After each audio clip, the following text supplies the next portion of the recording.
Southwestern Family of Companies welcomes you to the Action Catalyst. Each week, our diversely and amazingly accomplished guests share their insights and inspirations to help us ignite our own. So let's invest attention together to breathe, to reflect and refocus, and decisively defeat that voice we call Mr. Mediocrity. Then let's enjoy moving forward to make a positive difference in our world. Welcome to the Action Catalyst podcast. And today we are thinking forward with a very special guest, Deborah Westphal. Deborah is the former CEO and co-founder of Toffler Associates, which was ranked in Inc. magazine's top 5,000 fastest growing private companies, along with Southwestern Family of Companies. She has also got a fascinating scientific background, which we'll get into. She considers herself both a humanist and futurist. So Deborah, thank you for joining us on the Action Catalyst. So glad to be here. This is exciting. Well, just bring myself and our listeners up to speed. You've had over 30 years of experience working with some very high-level organizations, from government agencies to Fortune 500 companies on almost every continent. So how did you get to where you are today? You know, it was probably my upbringing. My dad was an electrician, master wireman, actually, and we built houses and just did a lot of interesting things. And during that upbringing, I was there by his side the whole time. And so that kind of thought to work on things, learn how systems work, I just probably grew up with that. And when I decided what I was going to do, I went to engineering school, and my first job out of engineering school was with the Air Force as a civilian, working with advanced weapon systems and technology. And, one thing led to another, and found myself getting an MBA, and the rest is kind of history. Wow. Well, what can you tell us was the most interesting weapon that you had the ability to work on that is not classified or whatever? So I got to start some of the analysis for it was at the time, it was the multi-role fighter, which is now the Joint Strike Fighter. Worked on the helmet mounting cueing system and the short range AIM-9X missile, and also the bomb rack for the F-22, which was really kind of an interesting project. So, spent 12 years with the Air Force as a civilian working that technology, and it was fabulous. Man, so fascinating.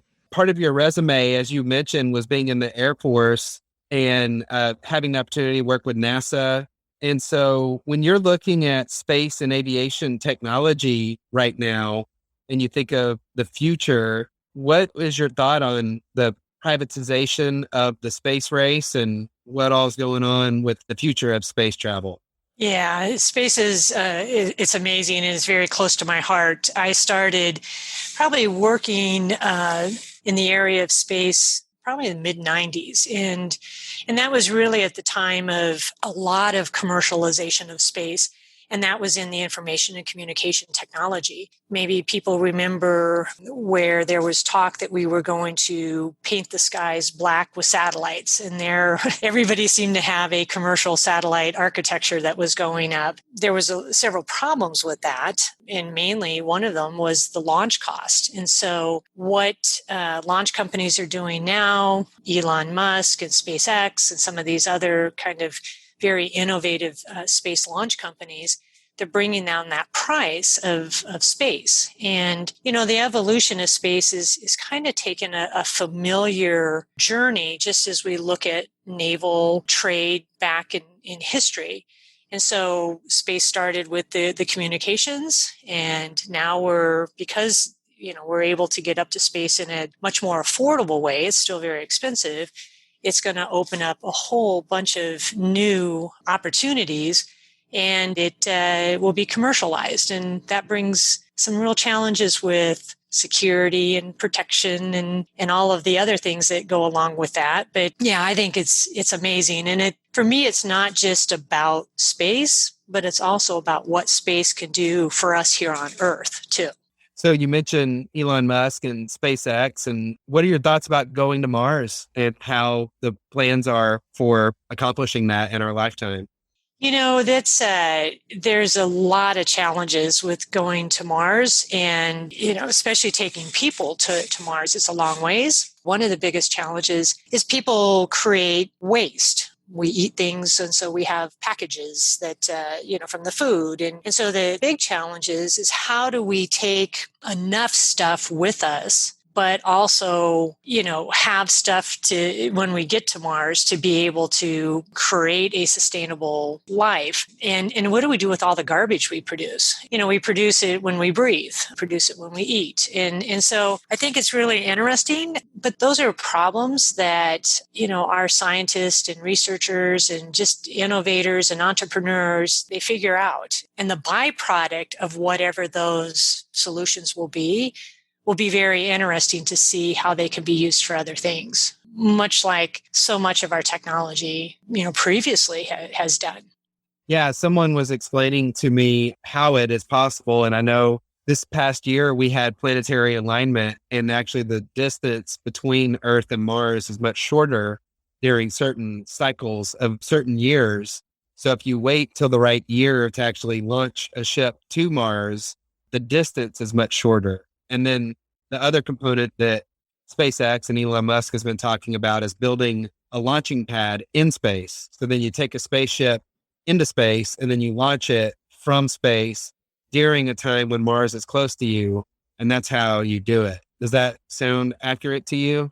Yeah, there's all sorts of concepts out there, and you can kind of think about it like a highway where there's rest stops or truck stops where you can pre-position food, fuel, things that you're going to need for the next leg, and then you can stop there and put things together and then go the next distance.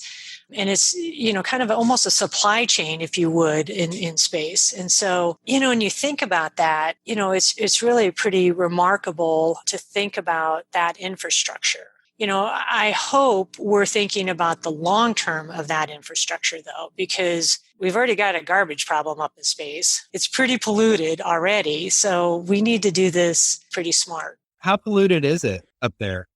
Pretty bad. You can Google space junk and you can see there's all sorts of different apps or pictures that show the space junk belt. Where do all those satellites, where does all that stuff go? You can push it, if you leave enough propulsion on those systems, you can push it further into space, but space is different than here on Earth, and it stays within that gravitational pull, if you would, around the Earth, and it's just kind of sitting out there. Does it ever fall back to Earth? Sometimes. Yeah, sometimes. But by the time it gets through atmosphere, it burns up, and hopefully it burns up and doesn't create too much problem. What are your thoughts on going to the moon, and that we went to the moon, but we haven't been back? Do you think we'll be going back to the moon? And do you think citizens could one day go to the moon and do privatized travel to the moon? Do you think that's in the future? Yeah, sure. Why not? I think we've got people now going up and going to take a couple rides around Earth, and so we're starting to see the beginning of space travel. So why not? I think again the big thing there was the cost of launch. I forget exactly how many millions and millions of dollars it used to cost to get a pound of anything up to space. The price point is coming down lower than that, but it's still tens of thousands, if not hundreds of thousands of dollars to get things in space. And so I think it's interesting and it's exciting. I just think, we need to also do it in a very smart way and make sure that we're environmentally, if you would, doing that. Do you think there's a reason we haven't been back to the moon? There's all sorts of reasons. There's the politics of it. There's the cost of it. I think it's primarily the cost. And like I said, until just recently, it was really like, why? For what purpose? And so, I think the political part of it around space is we have issues here on Earth. Let's solve these. And so I think that's a dynamic. Speaking of which, last question about space, because I'm fascinated with your background on space. I know there's a lot of other things to talk about, but we recently launched a new division of our military with Space Force. So what's your thought on space warfare and the future of that? Unfortunately, it's a possibility for sure. if space becomes a place for commerce, just as the oceans did hundreds of years ago, we'll need the ability to have safe passage. There's all sorts of discussions around that and all sorts of thinking around how do we do that?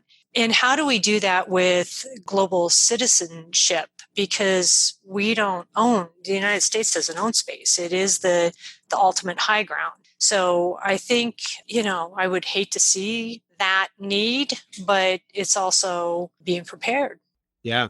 Well, shifting gears with your company, Toffler Associates, where did you pull your data from? Was it microeconomics, trends? What were the things that you point to as you are looking for future indicators? So the company was started by Alvin and Heidi Toffler, who were really famous futurists, if you would. And they published a book back in the 1970s called Future Shock. And Future Shock was really the first kind of introduction to the knowledge age. They coined this information age, that there was going to be such massive change that humanity would be future shocked. It wouldn't even recognize its own future. So Al and Heidi really brought a framework for thinking about change. What is different in the industrial age? What would be different in the information age? And so we relied on that big macro model with some concepts about what would be different in the information age. And then the data that we brought was all of the things that you just mentioned. It was trends or information, or we would call them factoids of the future. And what we were looking at was across all industries, across all kind of functional areas, geopolitical, financial.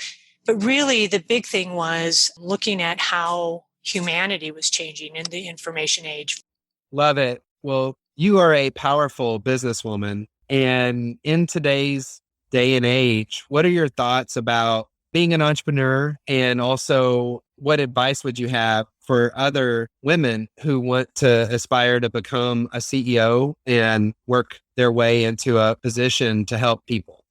I think what's happening here with business, and I wrote my book here, Convergence, Technology, Business, and the Human-Centric Future. And I wrote it because I think there's something really fundamentally changing around business. And this applies for traditional businesses or businesses that have been around a long time, or those that are starting up. And I talk about these three kind of forces that are coming together, that are converging, that are really going to change, I think, how we must think about business. We're in the information age. We just started it a couple decades ago. We haven't been in it for very long, but what information technology has allowed people to do is connect in ways that we were never able to do. It's allowed us to find people, like-minded people, to connect with, to share ideas, to collect our voices around, what we want for our future. So we have this kind of power shift, if you would, to humans, humanity, the human system that I talk about. And that, when we think about that from a business perspective, it's pretty interesting, because now we can't just view people as employees or customers. We need to think about what some of these things are that they're asking for the future. Fix inequality, fix the pay gap, address diversity and inclusion, address the environment. These are problems or responsibilities that people are looking to business to solve. And so what does that mean? It means something as simple as, if you're ready to launch a new product and you're putting packaging, is it environmentally safe? Is it, what are you going to do with that product when somebody no longer wants to use it? How are you going to dispose of it? And so there's a front end thought as to where you get the materials. Are you destroying parts of the earth to get this material? Goes into the new product, as well as what happens on the back end. And so, that's the challenge for, I think, any business. You brought up what it means for a woman. I think in a lot of cases, it's not much different between men and women. But I do think women have a different kind of perspective sometimes that really can be value add to these discussions. When I was younger and just getting into the workforce, I probably hid some of my emotions too much. But I would say embrace those, because those emotions are what makes you authentic. What makes you real. And I think that's what leaders need to be in the future. They need to bring that authenticity. They need to be humble. They need to show emotion that says, I really don't know what the answer is, but collectively, I think we can figure this out. And to use it as a superpower. I love it. I think leadership is changing, and I think they need to think about who they really are versus just what they do. Being very self-aware of who you are, what you believe, what biases you have, how do you make decisions, why do you make the decisions that you make, are all very important to kind of understanding who you are in that role. I think that opens up the ability then to really understand other people and their perspectives. Once you do that, you can hopefully tap into the human system more than what you've done. Because I really do believe that is the source of innovation and energy and success. It's not the organizational processes and structures and, kind of the rigidness of an organization. It's really allowing people to bring their best to the organization. And so that's important for leaders to be able to show that. Yeah, the emotional quotient, the EQ, is more important than the IQ in a leadership capacity. And that's so spot on. You talk about being a humanist and taking a human-centric approach to business and leadership. So tell us, what does it mean? What does the word humanism mean to you? So for me, it means, and it can be a loaded word. I think there's a lot of definitions, but for me, it's really realizing that, people are probably more alike than we are different. And, when we understand that, we'll value people and treat them with all respect. And I've traveled a lot around the world. I think I'm up to over 60 countries or some. And some countries are not your typical first world countries. Some of them are very third world countries. And when you get to know people and you start talking to people and you see we all have the same kind of hopes, dreams, and desires. We want to do better for our families. We want to give them a better life. We want to strive. We want to be proud of ourselves. And once we realize that, I think we can bring that home to our organizations and really take that perspective that people inside our organizations are not just paid employees. They have hopes and dreams and desires and fears, and they have a lot more to offer than a lot of times what their job description says. So, I think the challenge for leaders today is to tap into that and tap into the whole person. That is so good. So contrast that with the future and technology. And what are your thoughts on biotech and integrating technology with humans? How do you think that's going to affect our world and the definition of humanism? In one way, technology could allow us to really understand what it means to be human even more so. If we matched up the benefit of technology to the benefit of people, right? What are people really good at? What is technology really good at? And really understand how that technology people team works. We spend a lot of time pulling people teams together. We need to do that with technology too. And, how are we going to integrate that with the advanced technology that's coming over the horizon? We already do this right now. We've had technology forever. Fire and sticks and all of that was technology. So, we evolve with technology.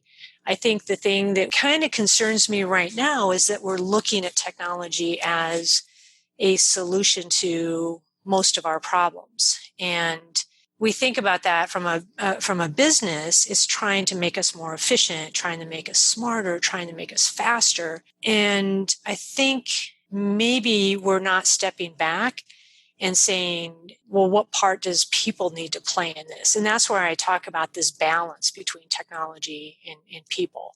Because technology is not that panacea. It's not going to solve all of our problems. And, I think it can be very confusing and hard for leaders right now because they may not even understand the technology, but they know if they don't get some of it, they may be falling behind. And that's not a good place to be. So take our time, try to understand, and really kind of rebalance that technology perspective and that people perspective.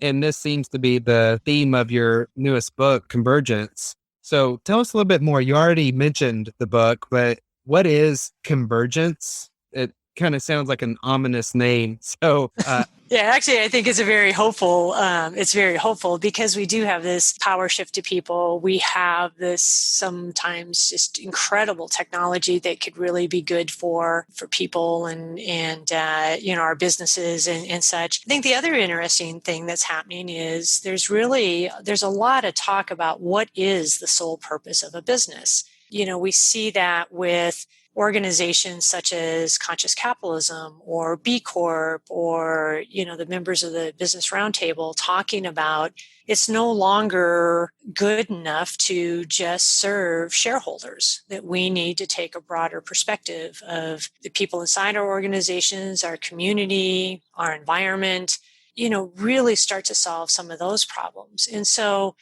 I think, with these three kind of forces coming together, it's a real opportunity to create a very different business. And I got to admit, I did a little bit of homework on what you're doing and some of the companies that you have in your portfolio. They look like they're spot on, that they were created as kind of human-centric organizations. And I just think that there's just real opportunity to make a difference and still make money. No one's saying not to make money. I'm a capitalist. I'm pro-business. But I think we can make money and be responsible.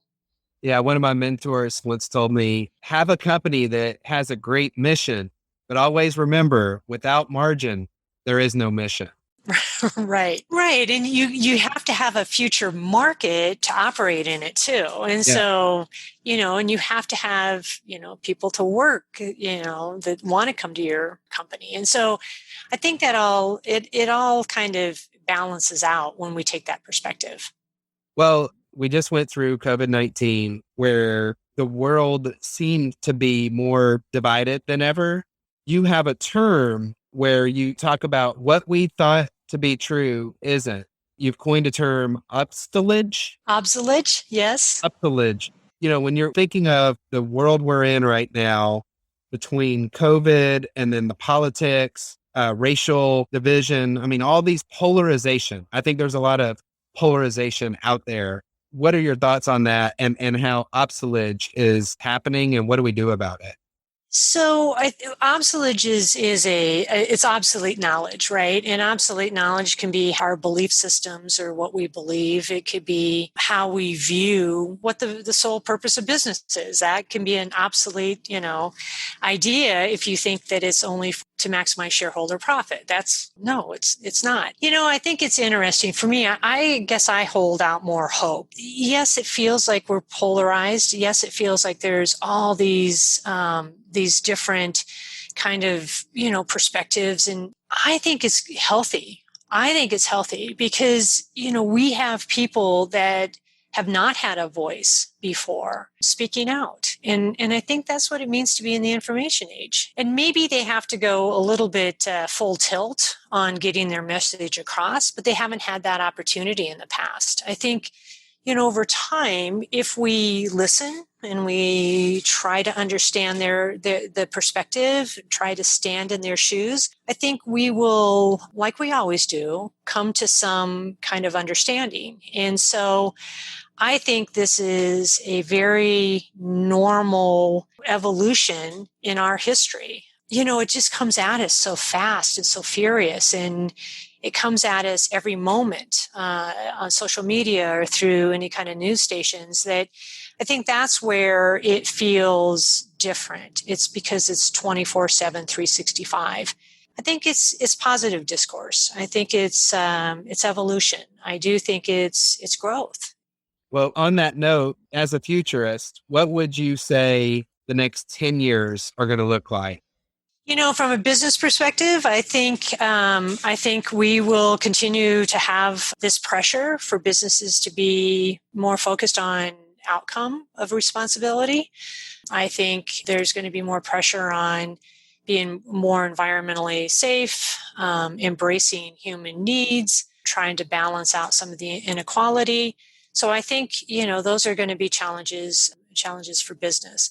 I think, in the broader sense, I think we're going to continue to have what feels like some real conflict here. I think it's just normalization. It's normalization of where we are, in this evolution of being in the information age. It's just, there's all sorts of questions and problems that we've got to solve, because now we're all connected with each other and we have the ability to talk to each other.